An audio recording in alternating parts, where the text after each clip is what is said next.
হাসিনাকে ফেরত চেয়ে নরেন্দ্র মোদী বরাবর চিঠি।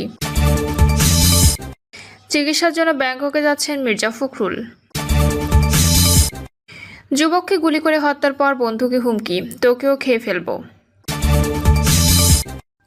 টাকা ছাপিয়ে অর্থনীতি চালানো সম্ভব নয়, বলছেন আমির খসরু। এবং সর্বশেষ জানাবো, জিএম কাদেরের দলীয় কার্যক্রমে নিষেধাজ্ঞা প্রত্যাহার। শুনছিলেন সংবাদ শিরোনাম, এবারে বিস্তারিত। হাসিনাকে ফেরত চেয়ে নরেন্দ্র মোদী বরাবর চিঠি। বিচারের জন্য শেখ হাসিনাকে ফেরত চেয়ে ভারতের প্রধানমন্ত্রী নরেন্দ্র মোদী বরাবর চিঠি দিয়েছে জাতীয় গণতান্ত্রিক পার্টি জাগপা। চিঠিতে জুলাই গণহত্যায় অভিযুক্ত হাসিনাকে আশ্রয় দেওয়া এবং বাংলাদেশের বিষয়ে দিল্লির আগ্রাসনের প্রতিবাদ জানানো হয়েছে। তবে ভারতীয় দূতাবাসের কোনো কর্মকর্তার সামনে না এলেও ডিপ্লোম্যাটিক সিকিউরিটি ডিভিশনের অতিরিক্ত উপপুলিশ কমিশনার তালাত মাহমুদ শাহান শাহের মাধ্যমে চিঠি গ্রহণ করেন। চিঠিতে ভারতের প্রধানমন্ত্রীকে সম্বোধন করে বলা হয়, ভারতের জনগণকে ৭৮তম স্বাধীনতা দিবসের অগ্রিম শুভেচ্ছা। আপনাকে মনে করিয়ে দিতে চাই, ১৯৭১ সালে মুক্তিযুদ্ধের সময় বাংলাদেশ ভারতের সঙ্গে কূটনৈতিক যাত্রা শুরু করে, যখন ভারতীয় বাহিনী বাংলাদেশে প্রায় $৪ বিলিয়ন সমমূল্যের সম্পদ লুট করে। শুরু থেকেই ভারত বাংলাদেশকে একটি করদ রাজ্য হিসেবে দেখতে চেয়েছিল, যা আমাদের সার্বভৌমত্ব স্বাধীনতাকে ক্ষতিগ্রস্ত করেছে।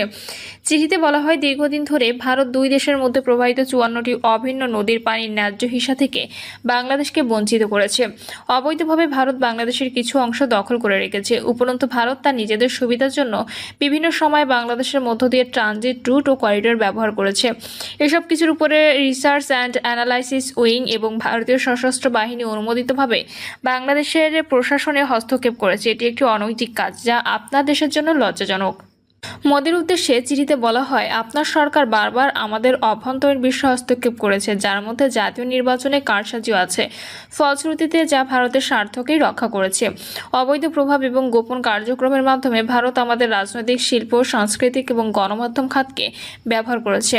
একই সঙ্গে সীমান্তে চলমান অবৈধ পুশিন এবং বছরের পর বছর পাখির মতো বাংলাদেশিদের হত্যা অগ্রহণযোগ্য অভ্যাসে পরিণত হয়েছে। আমরা বাংলাদেশের জনগণ আমাদের দেশের বিরুদ্ধে ভারতের আগ্রাসন আধিপত্যবাদী কর্মকাণ্ডে তীব্র নিন্দা জানাই। ৫ই আগস্ট ২০২৪ থেকে ভারত শেখ হাসিনাকে সুরক্ষা ও আশ্রয় দেওয়ার সিদ্ধান্ত নেওয়ার পর এটি আরও তীব্র হয়েছে।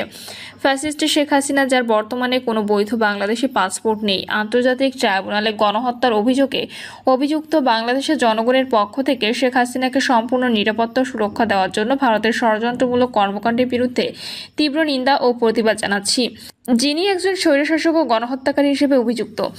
চিঠিতে বলা হয়, বাংলাদেশের জনগণ দেশের মাটিতে তার বিচারের অপেক্ষায় আছে। তাই আমরা দাবি জানাচ্ছি, ভারত সরকার দ্রুত শেখ হাসিনা এবং তার দোসরদের ফিরিয়ে দিক, যারা আপনার দেশের সরকারি সুরক্ষা এবং ভারতীয় করদাতাদের খরচে অবৈধভাবে বসবাস করছে। চিঠিতে আরও বলা হয়, প্রতিবেশীদের মধ্যে সুসম্পর্কের নিদর্শন হিসেবে ভারতের উচিত আমাদের দ্বিপাক্ষিক সম্পর্কের উন্নয়নের জন্য পদক্ষেপ গ্রহণ করা। চিকিৎসার জন্য ব্যাংককে যাচ্ছেন মির্জা ফখরুল। চোখের চিকিৎসার জন্য থাইল্যান্ডের রাজধানী ব্যাংককে যাচ্ছেন বিএনপির মহাসচিব মির্জা ফখরুল ইসলাম আলমগীর। বিএনপির মিডিয়া সেলের সদস্য শাহরুল কবির খান জানান, চিকিৎসকদের পরামর্শে ফলো-আপের জন্য মির্জা ফখরুল আবারও ব্যাংককের রুটনিন আই হাসপাতালে যাচ্ছেন। এর আগে গত ২৪শে মে একই হাসপাতালে তার রেটিনায় অস্ত্রোপচার করা হয়। ব্যাংকক যাওয়ার আগে গতকাল রাতে রাজধানীর গুলশানে বিএনপি চেয়ারপারসন ও সাবেক প্রধানমন্ত্রী খালেদা জিয়ার বাসভবন ফিরোজায় তার সঙ্গে সাক্ষাৎ করেন ফখরুল। এ সময় বিএনপির স্থায়ী কমিটির সিনিয়র সদস্য খন্দকার মোশাররফ হোসেন উপস্থিত ছিলেন। পাশাপাশি তখন তারা খালেদা জিয়ার স্বাস্থ্যের খোঁজ খবরও নেন। যুবককে গুলি করে হত্যার পর বন্ধুকে হুমকি, তোকেও খেয়ে ফেলবো। চাঁদপুরের মতলব উত্তর উপজেলার এলাকায় মিজানুর রহমান অভি নামের এক যুবককে গুলি করে হত্যা করেছে দুর্বৃত্তরা। পূর্ববিরোধের জেরে তাকে হত্যা করা হয়েছে বলে ধারণা করা হচ্ছে। এই হত্যাকাণ্ডের পর অভির বন্ধু নূর আলম বেপারীকেও হত্যার হুমকি দেওয়া হয়েছে বলে অভিযোগ উঠেছে। স্থানীয় সূত্রে জানা যায়, অভি নারায়ণগঞ্জ পরিবার নিয়ে বসবাস করতেন। তিনি পেশায় অটোরিকশা চালক। গত ৪ থেকে ৫ দিন আগে নারায়ণগঞ্জ থেকে চাঁদপুর এসেছিলেন তিনি। সম্প্রতি আধিপত্য বিস্তারকে কেন্দ্র করে এলাকায় স্থানীয় বাসিন্দা নাহিদ গাজীর সঙ্গে বিরোধ সৃষ্টি হয়। নাহিদ ওই এলাকায় বিভিন্ন সন্ত্রাসী কার্যক্রমে জড়িত বলে অভিযোগ করেছেন এলাকার বাসিন্দারা। ধারণা করা হচ্ছে, এই বিরোধের জেরেই অভিকে হত্যার ঘটনা ঘটেছে। মিজানুর রহমান অভির বন্ধু নূর আলম বেপারী বলেন, নাহিদ গাজীর সঙ্গে অভির বিরোধ চলছিল। ঘটনা রাত আনুমানিক 3:15টার দিকে নাহিদ গাজী তার ভাই নাজমুল গাজীর নাম্বার থেকে আমাকে ফোন দিয়েছিল। এ সময় সে আমাকে হুমকি দিয়ে বলেছে, অভিকে খেয়ে ফেলেছি, তোকে খেয়ে ফেলবো। এ সময় ফোনের অন্য প্রান্ত থেকে কান্নার শব্দ শোনা গেছে বলে দাবি করেছেন তিনি। এদিকে দিবাগত রাতে এই হুমকির পরই ভোরে স্থানীয় কামাল নামের এক যুবক একলাসপুর লঞ্চঘাটে যাওয়ার পথে রাস্তায় অভিকে রক্তাক্ত অবস্থায় পড়ে থাকতে দেখে এবং এলাকাবাসীকে খবর দেয়।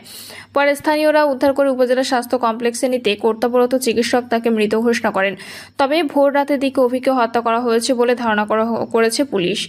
মতলব উত্তর থানার অফিসার ইনচার্জ মোহাম্মদ রবিউল হক বলেন, খবর পেয়ে পুলিশ দ্রুত ঘটনাস্থলে পৌঁছে প্রয়োজনীয় প্রমাণ সংগ্রহ করেছে। আসামি গ্রেপ্তারে বিশেষ অভিযান চলছে। প্রাথমিকভাবে ধারণা করা হচ্ছে পূর্ব বিরোধের জেরেই এই হত্যাকাণ্ড সংঘটিত হয়েছে। অভিযুক্ত নাহিদ কাজীর বিরুদ্ধে কয়েকটি মামলা আছে। সে নানা ধরনের সন্ত্রাসী কর্মকাণ্ডে জড়িত। এই হত্যার ঘটনাটি গুরুত্বের সঙ্গে তদন্ত করছে পুলিশ। এই ঘটনার পর থেকে নাহিদ গাজী নিরুদ্দেশ রয়েছেন বলে জানিয়েছেন স্থানীয়রা। অভিযোগের বিষয়ে জানতে চেয়ে তার সঙ্গে যোগাযোগের চেষ্টা করা হচ্ছে, তবে একাধিকবার ফোন করা হলেও তার মুঠোফোন বন্ধ পাওয়া গেছে। টাকা ছাপিয়ে অর্থনীতি চালানো সম্ভব নয় বলছেন আমির খসরু। ঋণ বা টাকা ছাপিয়ে অর্থনীতি চালানো সম্ভব নয় বলে মন্তব্য করেছেন বিএনপির স্থায়ী কমিটির সদস্য আমির খসরু মাহমুদ চৌধুরী। তিনি বলেন, বাংলাদেশের অর্থনীতিকে টেকসই উচ্চ পর্যায়ে নিতে হলে দেশি বিদেশি বিনিয়োগ বাড়ানো ছাড়া বিকল্প নেই। বিনিয়োগীয় অর্থনীতিকে এগিয়ে নেওয়ার একমাত্র টেকসই সমাধান। খসরু বলেন, নির্বাচনের খবর দেশ বিদেশে ছড়িয়ে পড়ায় উদ্যোক্তারা নতুন প্রস্তুতি নিচ্ছেন। দেশি উদ্যোক্তার পাশাপাশি বিদেশি বিনিয়োগকারীরাও আগ্রহী হয়ে উঠেছেন। আজ আমরা তার প্রমাণ দেখতে পাচ্ছি। জাপান থেকে বিশাল একটি ডেলিগেশন বাংলাদেশে বিনিয়োগের উদ্দেশ্যে এসেছে। তিনি বলেন, দীর্ঘমেয়াদী অর্থায়নের জন্য পুঁজিবাজারকে শক্তিশালী করা জরুরি, কারণ পুঁজিবাজার ছাড়া অর্থনৈতিক স্থিতিশীলতা ও দীর্ঘমেয়াদী উন্নয়ন সম্ভব নয়। আমাদের বিনিয়োগকারীদের পণ্য ব্র্যান্ডিং করতে হবে, টেকনিক্যাল এবং অর্থনৈতিক সহায়তা দিতে হবে এবং বিশ্ববাজারে সরাসরি পৌঁছে দিতে হবে। বিনিয়োগীয় অর্থনীতিকে এগিয়ে দেওয়ার একমাত্র টেকসই সমাধান। ঋণ নেওয়া বা টাকা ছাপিয়ে অর্থনীতি চালানো স্থায়ী সমাধান নয়। এজন্য পুঁজিবাজারকে শক্তিশালী করতে হবে, কারণ দীর্ঘমেয়াদী অর্থায়নের জন্য এর বিকল্প নেই। এই বিএনপি নেতা বলেন, বাংলাদেশে যে সম্ভাবনা রয়েছে সেটি কাজে লাগাতে বিদেশি অংশীদারত্ব অত্যন্ত জরুরি। সামাজিক খাত ও অবকাঠামো উন্নয়নে সরকারের ব্যয় বাড়ানোর পাশাপাশি বিদেশি মূলধন প্রবাহ অর্থনীতিকে নতুন গতি দেবে। আগামী দিনের বাংলাদেশের জন্য বিনিয়োগ ও পুঁজিবাজারকে উচ্চ পর্যায়ে নিয়ে যেতে হবে। জিএম কাদেরের দলীয় কার্যক্রমে নিষেধাজ্ঞা প্রত্যাহার। জাতীয় পার্টির চেয়ারম্যান জিএম কাদেরের দলীয় কার্যক্রমে অস্থায়ী নিষেধাজ্ঞা আদেশ প্রত্যাহার করা হয়েছে। মামলার বাদী জাতীয় পার্টির senior co chairman barrister Anisul Islam Mahmud মামলাটি প্রত্যাহার করে নেওয়ায় এই আদেশ দেন আদালত। জিএম কাদেরের আইনজীবী মনোয়ার হোসাইন আলম এ তথ্য নিশ্চিত করেছেন। এর আগে গতকাল বাদীর আবেদনের পরিপ্রেক্ষিতে ঢাকা যুগ্ম জেলা জজ আদালতের বিচারক রোবায়েত ফেরদৌস মামলাটি প্রত্যাহারের আদেশ দেন। গত 2 আগস্ট মামলাটি প্রত্যাহারের আবেদন করেন জাতীয় পার্টির দপ্তর সম্পাদক এম.এ. রাজ্জাক খান। গত 30 জুলাই মামলায় সাংগঠনিক কার্যক্রমের চেয়ারম্যান হিসেবে জিএম কাদেরের উপর নিষেধাজ্ঞা চাওয়া হলে ঢাকার প্রথম যুগ্ম জেলা ও দায়রা জজ আদালতের বিচারক মোহাম্মদ নুরুল ইসলাম তা মঞ্জুর করেন। মামলার অভিযোগে বলা হয়, 2019 সালের 18 জুলাই পার্টির মহাসচিব মশিউর রহমান রাঙ্গা গঠনতন্ত্রের পরিপন্থী জিএম কাদেরকে পার্টি চেয়ারম্যান ঘোষণা করেন। ওই বছরের 28 ডিসেম্বর জিএম কাদের পার্টির সম্মেলন ও কাউন্সিল করে অবৈধভাবে নতুন গঠনতন্ত্র অনুমোদন করেন।